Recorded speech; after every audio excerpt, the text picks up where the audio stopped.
Este cafecito de hoy lo vamos a compartir en nuestro espacio estelar con el director de cine y guionista boliviano, Jorge Sanginés Aramayo. Muy buenos días, bienvenido a El Día y que le aproveche el cafecito. Muchísimas gracias, encantado de estar con ustedes. Gracias.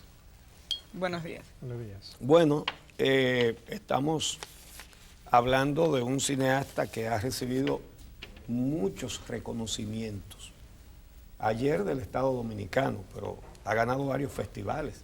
Por ejemplo, en Cannes, el premio de grandes jóvenes directores en 1967. Timón de Oro en el Festival Internacional de Venecia en el 69. Espiga de Oro en Valladolid en el 74. Concha de Oro en el Festival Internacional de San Sebastián en el 89. Mejor filme extranjero en Francia en el 72. Bueno, pues usted tiene casi tanto oro como la Barrigol. Tiene varios. Fueran los premios en oro realmente. Realmente son bañados en oro. Bueno. Veo que se ha dedicado fundamentalmente al tema del indigenismo. Sí. Nos llama la atención porque aquí los indígenas fueron exterminados muy temprano, pero ustedes los tienen. Constituyen la mayor parte de la población de Bolivia, ¿no? Sí. Se calcula que el 62% de los bolivianos son indígenas. Sin embargo, ahora es cuando tienen al primer presidente Claro. de esa etnia. Correcto, correcto. ¿Qué significa eso? Significa mucho, ¿no? Porque los pueblos indígenas en Bolivia, hay como 36 etnias distintas, dos grandes etnias, la quechua y la aymara, han venido luchando sacrificadamente y dolorosamente durante más de 220 años para recuperar la soberanía perdida, ¿no? Con la conquista española. Entonces en Bolivia la diferencia con otros países latinoamericanos es que la presencia indígena no fue exterminada, se intentó hacerlo. Lo que se consiguió, lo que consiguieron las élites dominantes es marginarlos, arrinconarlos, negarlos. No pudieron participar del proceso de construcción de la nación boliviana. Y la presencia de Evo Morales, una aymara, es el resultado de esa larga, sacrificada y deshonera lucha de 220 años, que empieza, puede decirse claramente, que con la gesta de Túpac Katari y de Bartolina Sisa en 1781. Y sus películas sobre ese tema, ¿qué le dicen al público? ¿Cuál es su mensaje? La más reciente película, Insurgentes, muestra ese proceso, ¿no? Es decir, muestra que el presidente Morales no es un accidente de la política boliviana, ¿no? Sino el resultado victorioso de un proceso de lucha que culminó el año 2003, cuando fue desalojado el presidente Sánchez de Lozada, que encabezaba un gobierno de corte neoliberal, ¿no? Y se instaló este nuevo proceso que ha abierto las puertas y que está permitiendo que los indios, que los intelectuales indígenas, que los políticos indígenas recuperen espacios del poder en el país. Y hoy en Bolivia tenemos ministros indígenas, ministras indígenas, gobernadores indígenas, diplomáticos indígenas. ¿Qué busca usted cuando utiliza el cine como un mecanismo para reproducir esas historias y hablar de estos temas? Bueno, desde muy temprano, con un grupo de compañeros de trabajo, algunos de la compañeros de universidad, cuando yo regresé al país ya formado como cineasta, vivíamos un momento de euforia política también en el país, ¿no? La revolución del año 52 no estaba tan lejana y había transformado la sociedad boliviana, había convertido a un país semifeudal en un país democrático burgués, lo que era ya un salto histórico muy importante. Se había entregado más tierras que la propia Revolución Mexicana en un país mucho más chico, ¿no? Se hizo una reforma agraria muy, muy profunda. Toda la parte occidental de Bolivia, donde está situada la mayor parte de la población, todas las tierras de la parte occidental fueron entregadas, recuperadas por los indígenas. Se nacionalizaron las grandes minas de estaño, ¿no? Se creó el sufragio universal, se abolió la esclavitud, el pongueaje, que era una suerte de esclavitud. ¿Hasta qué año hubo esclavitud formal? Bueno, el pongueaje duró hasta el año 52, hasta la revolución de abril de 52. Hasta antes de ayer. Claro. El primer presidente, un presidente militar, don Gualberto Villarroel, sacó un decreto extinguiendo el pongueaje, pero no se cumplió hasta el año 52. Bueno, es que me llama la atención que siendo el cine un recurso del arte, una expresión artística, que ha sido utilizada muchísimo para entretener a la gente, veo en su historial que la mayoría de sus películas y de sus cortos están relacionados con temas o históricos o sociales. Y me pregunto si es beneficioso eso desde el punto de vista económico, siendo la actividad cinematográfica también un modo de vida, si es beneficioso, si causa algún impacto en la población.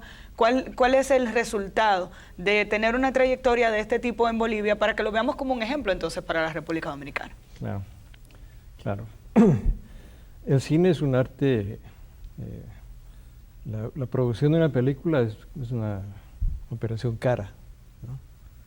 Entonces generalmente el cine tiene que enfrentarse, un cine comprometido, un cine político, un cine de compromiso.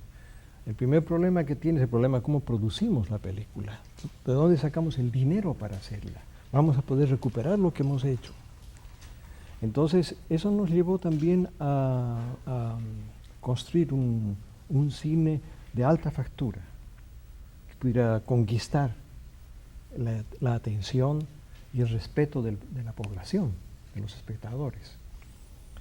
Y nos atrevimos a hacer películas muy duras, películas de denuncia muy, muy fuertes, que participaron en el proceso histórico del país. Por ejemplo, la película Sangre de Cóndor, una película que denuncia el trabajo de esterilización masiva que hacían los cuerpos de paz norteamericanos en Bolivia, en la época de Kennedy, sin consentimiento de las mujeres campesinas bolivianas. Un crimen de lesa humanidad, porque un país de poca población, en ese momento Bolivia no tenía más de 6 millones de habitantes, con alto nivel de mortalidad materno-infantil. ¿Cuál es el territorio? La extensión territorial de Bolivia. La extensión, sí. 1.100.000 kilómetros. Poca gente. Es 10 veces más que Cuba, por ejemplo. Sí. Se ve que Cuba tiene 100.000 kilómetros cuadrados. Sí. 1.100.000. Sí. Nosotros tenemos 48.000 y tenemos 10 millones de habitantes. Claro. El doble de densidad que Cuba. Sí. Entonces, volviendo al tema ese de Sangre de Cóndor, la película, primero, cuando la película se presentó, nadie podía creer, nadie daba crédito a ese hecho monstruoso de esterilizar sin consentimiento a las mujeres jóvenes campesinas de un país. Qué barbaridad. Entonces la película, pensando en las dificultades que iba a tener esta denuncia, se hizo con mucho esfuerzo, se logró una película de alta calidad estética, la que ganó el Timón de Oro en Venecia. Eso nos permitió, ¿no?, pararnos frente a 800 periodistas del mundo y hacer la denuncia pública. Fue un proceso impactante porque habían sectores de la sociedad boliviana que se resistían a creer que aquello era verdad. Entonces el gobierno, el Congreso y la Universidad Mayor de San Andrés, que es la más importante del país, destacaron las comisiones de investigación para saber si lo que la película estaba denunciando era cierto o no. Y ambas comisiones, después de un tiempo, 2 o 3 meses, no me acuerdo exactamente, llegaron a la conclusión de que sí, afortunadamente, lo que la película denunciaba era una verdad. Y eso permitió obligó de alguna manera el gobierno boliviano el año 70 a expulsar al Cuerpo de Paz de la Alianza del Progreso de Bolivia. Entonces sí se puede hacer. El gobierno del general Torres, que era un militar revolucionario, un militar comprometido con las ideas de la izquierda. Entonces, ¿qué? Ese cine comprometido y el logro de ese proyecto, entonces, ¿qué ha traído como consecuencia? ¿Que haya un mayor respeto por el cine de esta naturaleza en Bolivia, por ejemplo? Claro que sí, porque ese cine con películas anteriores como Ucamao y las que vienen después, logró conquistar el respeto de la población, el interés, porque son películas que cautivaron a la gente. No solamente hacían una denuncia, sino que cinematográficamente cautivaron la atención y respeto de la población. Y eso le ha permitido fomentar la conciencia sobre cuáles realidades, aparte del tema denunciado. Claro, cuando ya Bolivia recupera la democracia, en el año 82, porque hasta entonces el cine nuestro era un cine de denuncia, de enfrentamiento casi directo con los militares o con el imperio, ¿cierto? Ya pudimos abocarnos a temas de mayor profundidad, como por ejemplo el tema de la identidad, ¿no? Una película que se llama La Nación Clandestina, que toca el tema de la identidad.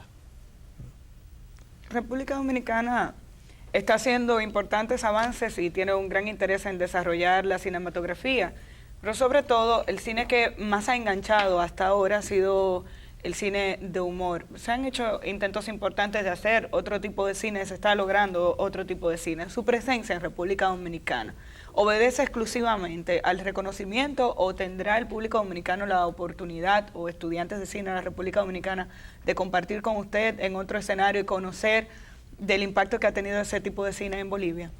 ¿Cómo no? Ahora vamos a hacer un taller para jóvenes estudiantes para mostrarles cómo en el caso boliviano se trabajó un lenguaje, una narrativa propia, ¿no? A través de las experiencias de varias películas fuimos construyendo un modo de contar las historias que era coherente con la idiosincrasia, con la cosmovisión del pueblo boliviano. Y ese proceso lo vamos a mostrar y lo vamos a enseñar a jóvenes estudiantes en un taller que ahora vamos a empezar hoy mismo. Es decir, el cine, es un breve taller. El cine en la Cinemateca Uchi. En la Cinemateca. Y en la Cinemateca también se van a mostrar, se están mostrando, están programadas varias de las películas que hemos hecho, están abiertas ahora al público. ¿Eso significa que ustedes hacen un cine para el consumo del público boliviano? ¿O ha resultado también para el consumo de otros públicos? Porque las películas bolivianas se han dado, no han logrado una distribución al estilo norteamericano, ¿no? Ninguna película latinoamericana lo ha logrado. Es decir, estamos en una situación crítica todos los cineastas latinoamericanos, porque paradójicamente hoy tenemos un cine latinoamericano muy desarrollado, de una gran calidad, de una gran factura, un cine extraordinariamente importante, pero que no se ve. Sí. ¿Cierto? Tenemos que ir a una cinemateca. Es una limitante. Tenemos que ir a un festival para encontrarnos con el cine latinoamericano. Lo que no pasaba hace unos 60 años. O a cines independientes. El cine latinoamericano, el mexicano, el cine mexicano, el cine argentino, eran parte de la vida de la gente, ¿no? Y eso lo hemos perdido. Han estudiado fórmulas de que ese cine de contenido también pueda tener amplia distribución internacional. Se ha logrado a través de la conquista de premios, porque esos premios han servido para eso. Entonces, digamos, gana la película La Nación Clandestina, por ejemplo, la Concha de Oro, que es el más grande premio de ese festival, el tercero en el mundo. Entonces la película es comprada por la televisión española, por la televisión alemana, por la televisión inglesa, y se difunde a través de la televisión y llega a millones de personas. Eso ha pasado con la película de Sangre de Cóndor, esta película de la esterilización. Es la película latinoamericana más difundida del mundo. a través ya no de la pantalla grande, sino de la televisión. ¿Qué van a poder encontrar esos amantes del cine y estudiantes de la cinematografía en República Dominicana en esos talleres, esos encuentros con usted? Bueno, yo, hablando con estos jóvenes, lo único que yo les podría recomendar es que hagan un cine dominicano, que miren su país, su problemática, su gente, su psicología, su idiosincrasia, que ese cine pertenezca a la identidad de esta bella República Dominicana, en la que yo he encontrado un gran calor humano. Estoy sumamente emocionado por eso, porque en distintas oportunidades, en esos pocos días que estoy aquí, he conocido gente tan cálida, tan fraterna. Estoy muy agradecido y muy conmocionado por eso. Tengo aquí en mis manos, Uchi, la programación de la Cinemateca Dominicana relacionada con las actividades de esta visita de Jorge Sanguinés a la República Dominicana. Todos aquellos que estén interesados en obtener la información de las películas y los cortos que se estarán pasando desde ayer. Ayer se inició cortometrajes y largometrajes. Insurgente se presentó ayer, que es la última, el último largometraje suyo. Espero que no sea el último. El último el más lindo reciente. y el más reciente. El mejor decir. El más reciente. Y así hay varias presentaciones en diferentes horarios en la página de la Cinemateca Dominicana, y también pueden seguirlo en @cinematecadom. Ahí ustedes pueden encontrar la programación, pero tendrá otras tertulias, según veo aquí, en diferentes espacios. Sí, tenemos el día lunes una charla magistral, ¿no? Que vamos a tocar el tema de el universo indígena y la modernidad. Esto es en la Fundación Global. No es una charla sobre cine, es un problema más bien sociológico, ¿no? También tienen algo el martes. Sí. Doble el interés. Sí, no, porque hay un gran olvido, ¿no? Se ha tendido un manto de olvido, y no solo de olvido, sino de calumnia sobre los indios en general, ¿no? Sí. No solamente en el caso boliviano, sino en general. Sí. Y el cine norteamericano ha contribuido mucho a fijar la imagen del indio feroz, del indio salvaje, ¿no? Sí. Sin embargo, la humanidad entera tiene una gran deuda con los indios. Los indios transformaron el mundo y no se enseña, no se sabe. Los indios inventaron la democracia. ¿Cómo así? Pero cuando uno le pregunta ¿de dónde nació la democracia?, la gente dice, bueno, nació la democracia en Grecia. Explícanos eso. Eso es mentira. Fíjese que cuando Sócrates vivía en Atenas, había como 90.000 familias atenienses, pero junto a ellas y sosteniendo esas 90.000 familias vivían 380.000 esclavos. ¿Qué tipo de democracia era esa? Exacto. ¿Verdad? Claro. Es un cuento. Era democracia para una casta. Para una casta. Mientras que el año 1000 después de Cristo, los indios iroqueses organizaron el primer parlamento, el segundo parlamento de la historia del mundo. El primero lo hicieron los vikingos en Islandia, 930 años después de Cristo, 70 años antes que los iroqueses. Pero el parlamento iroqués, guiado por la gran ley de la paz, sentó las bases del derecho internacional, del Estado de Derecho, porque le reconocían, por ejemplo, era una constitución extraordinaria que tenía 117 capítulos, y le reconocía a la mujer el mismo derecho que los hombres.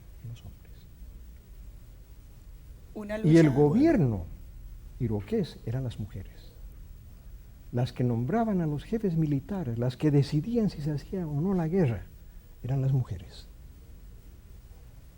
Y esa constitución, que además estaba alimentada por las ideas de la libertad, de la igualdad, de la fraternidad, son las que transforman el mundo.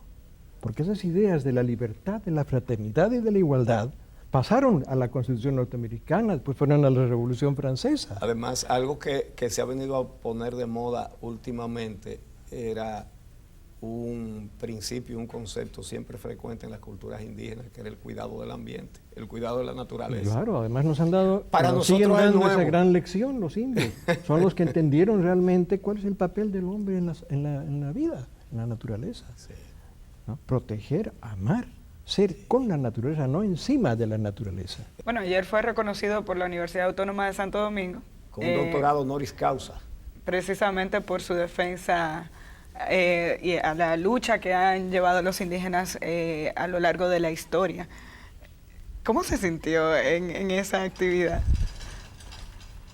Bueno, realmente sorprendido, ¿no? Sorprendido. Y ese tipo de actos a mí me pone muy incómodo, muy nervioso, ¿no? Porque yo decía, bueno, yo recibo ese reconocimiento, pero hay que tener en cuenta que el cine es un trabajo colectivo. Sí. Es el resultado de la suma de muchos talentos, de muchos sacrificios, de mucha gente que ha puesto su amor, Sí. su trabajo, su inteligencia, su talento. Entonces lo recibo, pero en nombre de toda esa gente que ha hecho posible, porque sin ellos ninguna de las películas que he hecho habría sido posible.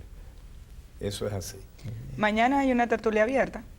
Será, tengo entendido, a ver, en el Centro Cultural Banreservas. Eso es en la Isabel la Católica, esquina Mercedes, para aquellos que están interesados, a las 6 de la tarde. Ahí estará acompañado del ministro de Cultura. Cada una de sus exposiciones en República Dominicana tienen temas y objetivos distintos. Bueno, el tema de la charla del lunes está enfocada no al tema cinematográfico, sino al tema del universo indígena, se titula así, ¿no? Y la modernidad.